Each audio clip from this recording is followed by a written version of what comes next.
आज है 9 अप्रैल 2026 दिन गुरुवार। नमस्कार, दिल्ली न्यूज में आपका बहुत बहुत स्वागत है। चलिए देखते हैं आज की 25 फटाफट काम की और महत्वपूर्ण बड़ी खबरों को।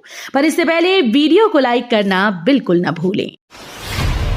मेट्रो के पास मिलेगा घर, दिल्ली में नई टीओडी पॉलिसी लागू। दिल्ली वालों के लिए अब मेट्रो के पास घर लेना आसान हो सकता है। सरकार ने ट्रांजिट ओरिएंटेड डेवलपमेंट यानी टीओडी पॉलिसी में बड़े बदलाव किए। नई नीति के तहत मेट्रो, आरआरटीएस और रेलवे कॉरिडोर के 500 मीटर दायरे में हाई डेंसिटी और मिक्स्ड यूज हाउसिंग को अनुमति मिलेगी। अब छोटे प्लॉट्स पर भी विकास संभव होगा, जिससे सस्ते घरों की संख्या बढ़ेगी। कुल एफएआर का 65% हिस्सा छोटे फ्लैट्स के लिए आरक्षित रहेगा। दिल्ली की 1511 कच्ची कॉलोनीज होंगी पक्की। 24 अप्रैल से शुरू ऑनलाइन आवेदन। दिल्ली सरकार 1511 अनाधिकृत कॉलोनीज को नियमित करने की तैयारी में है, जिसके लिए 24 अप्रैल से ऑनलाइन आवेदन प्रक्रिया शुरू होगी। केंद्र की जहां है जैसा है नीति के तहत लोगों को मालिकाना हक दिया जाएगा। पूरी प्रक्रिया डिजिटल होगी। इसमें राजस्व विभाग व एमसीडी मिलकर काम करेंगे। नियमितीकरण के बाद अवैध निर्माण रोकने के लिए हर 2 महीने में एआई आधारित ड्रोन सर्वे कराया जाएगा।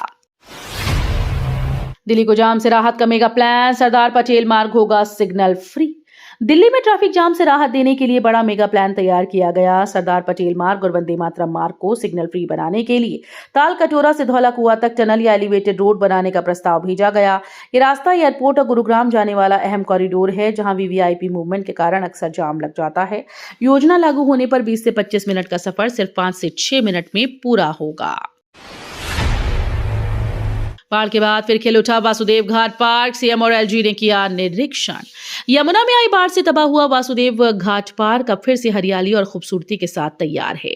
7 महीने तक चले सफाई और पुनर्विकास अभियान के बाद डीडीए ने यहां नई घास, पौधे और वृक्षारोपण कर पार्क को पुराने स्वरूप में लौटाया। मुख्यमंत्री रेखा गुप्ता और उपराज्यपाल ने पार्क का निरीक्षण कर व्यवस्थाओं का जायजा लिया। अब यहां बड़ी संख्या में लोग पहुंच रहे हैं। यमुना आरती और इको फ्रेंडली माहौल पार्क को खास बना रहे हैं।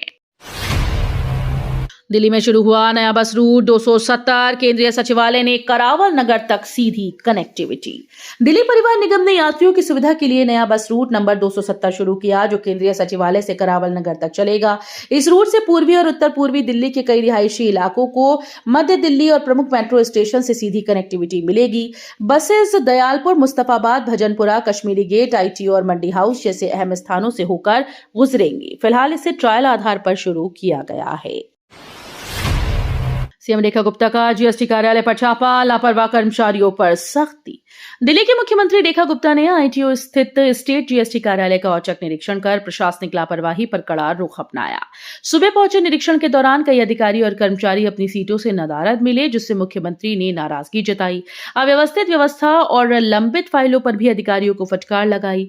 सीएम ने पिछले महीने की उपस्थिति रिपोर्ट तलब करते हुए बिना सूचना अनुपस्थित रहने वालों पर वेतन कटौती और अनुशासनात्मक कार्रवाई के निर्देश दिए। दिल्ली रूट पर क्लोन स्पेशल ट्रेन और नई रेल लाइन से राहत। दिल्ली जाने वाले यात्रियों के लिए राहत भरी खबर है। बढ़ती भीड़ और लंबी वेटिंग लिस्ट को देखते हुए उत्तर मध्य रेलवे क्लोन स्पेशल ट्रेन चलाने जा रहा है, जिससे नो रूम की स्थिति में यात्रियों को कंफर्म टिकट मिल पाएगा। ये ट्रेन नई दिल्ली की बजाय दादरी स्टेशन तक जाएगी, जिससे नोएडा और ग्रेटर नोएडा यात्रियों को फायदा होगा। वहीं ट्रेनों की लेट लतीफी कम करने के लिए तिलक ब्रिज से आनंद विहार के बीच तीसरी और चौथी रेल लाइन का निर्माण तेजी से जारी है। दिल्ली के पानी टैंकर्स पर एनजीटी सख्त, जीपीएस लगाना अनिवार्य। दिल्ली में अवैध भूजल दोहन रोकने के लिए नेशनल ग्रीन ट्रिब्यूनल ने सख्त आदेश जारी किए। एनजीटी ने दिल्ली जल बोर्ड को सभी पानी टैंकर इंक्लूडिंग एसटीपी जल ले जाने वाले टैंकर में जीपीएस लगाने का निर्देश दिया। आदेश का पालन न होने पर डीजेबी के सीईओ और संबंधित अधिकारियों को जिम्मेदार ठहराया जाएगा। साथ ही हर टैंकर के लिए गेट पास और ट्रांजिट पास अनिवार्य किया गया है। एनजीटी ने स्पष्ट किया है कि नियमों के उल्लंघन पर कड़ी कार्रवाई होगी। हिमंत बिस्वा शर्मा के खिलाफ यूथ कांग्रेस का प्रदर्शन। उदय भानु चिप का हमला। राजधानी दिल्ली में इंडियन यूथ कांग्रेस ने असम के मुख्यमंत्री हिमंत बिस्वा शर्मा के खिलाफ विरोध प्रदर्शन किया। राष्ट्रीय अध्यक्ष उदय भानु चिप के नेतृत्व में कार्यकर्ता रायसीना रोड से जंतर मंतर तक मार्च करते हुए पहुंचे और केंद्र व असम सरकार के खिलाफ नारेबाजी की। चिप ने आरोप लगाया कि कांग्रेस नेताओं को डराने की कोशिश की जा रही है और मुख्यमंत्री की भाषा लोकतांत्रिक मर्यादाओं के खिलाफ है। उन्होंने बीजेपी पर दलित विरोधी सोच का आरोप लगाते हुए कहा कि कांग्रेस लोकतंत्र और सामाजिक न्याय की रक्षा के लिए आंदोलन जारी रखेगी। एम्स दिल्ली में बंद हुई कीमोथेरेपी सेवा, कैंसर मरीजों की बढ़ी मुश्किल। एम्स दिल्ली में फरवरी 2023 से रेडिएशन ऑन्कोलॉजी विभाग की कीमोथेरेपी सेवा बंद होने से कैंसर मरीजों को गंभीर परेशानी का सामना करना पड़ रहा है। 1956 से चल रही ये सुविधा अचानक से मेडिकल ऑन्कोलॉजी विभाग को सौंप दी गई, जिससे मरीजों की लंबी वेटिंग बढ़ गई। हर साल करीब 6000 मरीज इस बदलाव से प्रभावित हो रहे हैं। विशेषज्ञों का कहना है कि एक ही विभाग में इलाज मिलने से मरीजों को बेहतर सुविधा मिलती थी। मरीज अब सेवा दोबारा शुरू करने की मांग कर रहे हैं। एमसीडी स्टैंडिंग कमेटी और चुनाव आयोग मुद्दे पर आप और बीजेपी आमने सामने। दिल्ली में आम आदमी पार्टी और बीजेपी के बीच सियासी टकराव तेज हो गया। एमसीडी की स्टैंडिंग कमेटी को लेकर आपने बीजेपी पर नियमों के उल्लंघन और लोकतांत्रिक प्रक्रिया कमजोर करने का आरोप लगाया। पार्टी का कहना है कि कमेटी निष्क्रिय होने से विकास कार्य और बजट प्रभावित होंगे। वहीं आप नेता अनुराग ढांडा ने प्रेस वार्ता में चुनाव आयोग की निष्पक्षता पर सवाल उठाते हुए विपक्ष को दबाने का आरोप लगाया। दिल्ली में डीटीसी बस हादसों पर सख्ती, ड्राइवर्स की होगी विशेष ट्रेनिंग। दिल्ली में बढ़ते बस हादसों को रोकने के लिए डीटीसी ने बड़ा फैसला किया। हाल ही में हुए 2 दर्दनाक सड़क हादसों के बाद सभी बस ऑपरेटर्स को ड्राइवर्स की ट्रेनिंग अनिवार्य करने का निर्देश दिया गया। आंकड़ों के अनुसार 2025-26 में अब तक 73 से ज्यादा हादसे दर्ज हुए, जिसमें कई जानलेवा दुर्घटनाएं शामिल हैं। डीटीसी का कहना है कि सक्रिय और भीड़भाड़ वाली सड़कों पर जोखिम ज्यादा रहता है। अब निजी कंपनीज को भी ड्राइवर्स के लिए नियमित ट्रेनिंग और क्रैश कोर्स चलानी होंगी। अब कोई दिव्यांग नहीं रहेगा योजनाओं से वंचित, शुरू हुई मॉनिटर व्यवस्था। गाजियाबाद में दिव्यांगजनों तक सरकारी योजनाओं का लाभ पहुंचाने के लिए प्रशासन ने नई पहल शुरू की। अब जिले के हर वार्ड और गांव में दिव्यांग मॉनिटर तैनात किए जाएंगे, जो विभाग और दिव्यांग लोगों के बीच कड़ी बनेंगे। चयनित मॉनिटर स्वयं दिव्यांग और ग्रेजुएट होंगे और उन्हें विशेष प्रशिक्षण दिया जाएगा। ये मॉनिटर योजनाओं की जानकारी देने, आवेदन प्रक्रिया में मदद करने और समस्याएं विभाग तक पहुंचाने का काम करेंगे। दिल्ली में पहली बार होगी वृक्ष गणना, केंद्र ने दिए 2.9 करोड़ रुपए। दिल्ली में पहली बार व्यापक वृक्ष गणना की शुरुआत होने जा रही है, जिसके लिए केंद्र सरकार ने 2.9 करोड़ रुपए दिए। 4 साल तक चलने वाली इस परियोजना में गैर वन क्षेत्रों के पेड़ों की प्रजाति, आयु और स्वास्थ्य का वैज्ञानिक डेटा तैयार किया जाएगा। वन अनुसंधान संस्थान देहरादून इसकी तकनीकी निगरानी करेगा। इस पहल से अवैध कटाई पर रोक लगाने, सही पौधारोपण की योजना बनाने और दिल्ली की हरियाली बढ़ाने में मदद मिलेगी। दिल्ली पुलिस की बड़ी कार्रवाई, ऑपरेशन साइहॉक में 1400 साइबर ठग गिरफ्तार। दिल्ली पुलिस ने साइबर अपराधियों के खिलाफ ऑपरेशन साइहॉक के तहत बड़ी सर्जिकल स्ट्राइक करते हुए 1400 से ज्यादा ठगों को गिरफ्तार किया। इस अभियान में 519 करोड़ रुपए से अधिक की साइबर ठगी का खुलासा हुआ और 499 नई एफआईआर दर्ज की गई। संयुक्त पुलिस आयुक्त रजनीश गुप्ता के मुताबिक पुलिस अब केवल शिकायत के बाद नहीं, बल्कि प्रोएक्टिव रणनीति के तहत साइबर क्राइम नेटवर्क को पहले ही खत्म करने पर काम कर रही है। सीएक्यूएम का बड़ा एक्शन, 6 थर्मल पावर प्लांट्स पर 61.85 करोड़ का जुर्माना। दिल्ली एनसीआर में प्रदूषण कम करने के लिए सीएक्यूएम ने बड़ा कदम उठाते हुए 300 किलोमीटर दायरे के 6 थर्मल पावर प्लांट्स पर 61.85 करोड़ रुपए का पर्यावरणीय मुआवजा लगाया। इन प्लांट्स पर बायोमास को फायरिंग के अनिवार्य नियमों का पालन न करने का आरोप है। वित्त वर्ष 2024-25 में न्यूनतम 3% को फायरिंग लक्ष्य तय किया गया था, ताकि पराली जलाने की घटनाएं कम हों और वायु प्रदूषण घट सके। गाजीपुर लैंडफिल संकट पर बड़ा कदम, अब नए कूड़े का होगा तुरंत निस्तारण। दिल्ली के गाजीपुर लैंडफिल पर बढ़ते कूड़े के संकट से निपटने के लिए एमसीडी ने नई पहल शुरू की। अब साइट पर आने वाले नए कूड़े का उसी दिन वैज्ञानिक तरीके से निस्तारण किया जाएगा। रोजाना करीब 2200 से 2400 टन कचरा यहां पहुंचता है, जिससे लैंडफिल का दबाव लगातार बढ़ रहा है। नई योजना के तहत 800 टन प्रतिदिन क्षमता वाली वेस्ट प्रोसेसिंग यूनिट बनाई जाएगी। दिल्ली में अप्रैल का सबसे ठंडा दिन, 11 साल का टूटा रिकॉर्ड। दिल्ली में अप्रैल के महीने में मौसम ने चौंका दिया और 11 साल का सबसे ठंडा दिन दर्ज किया गया।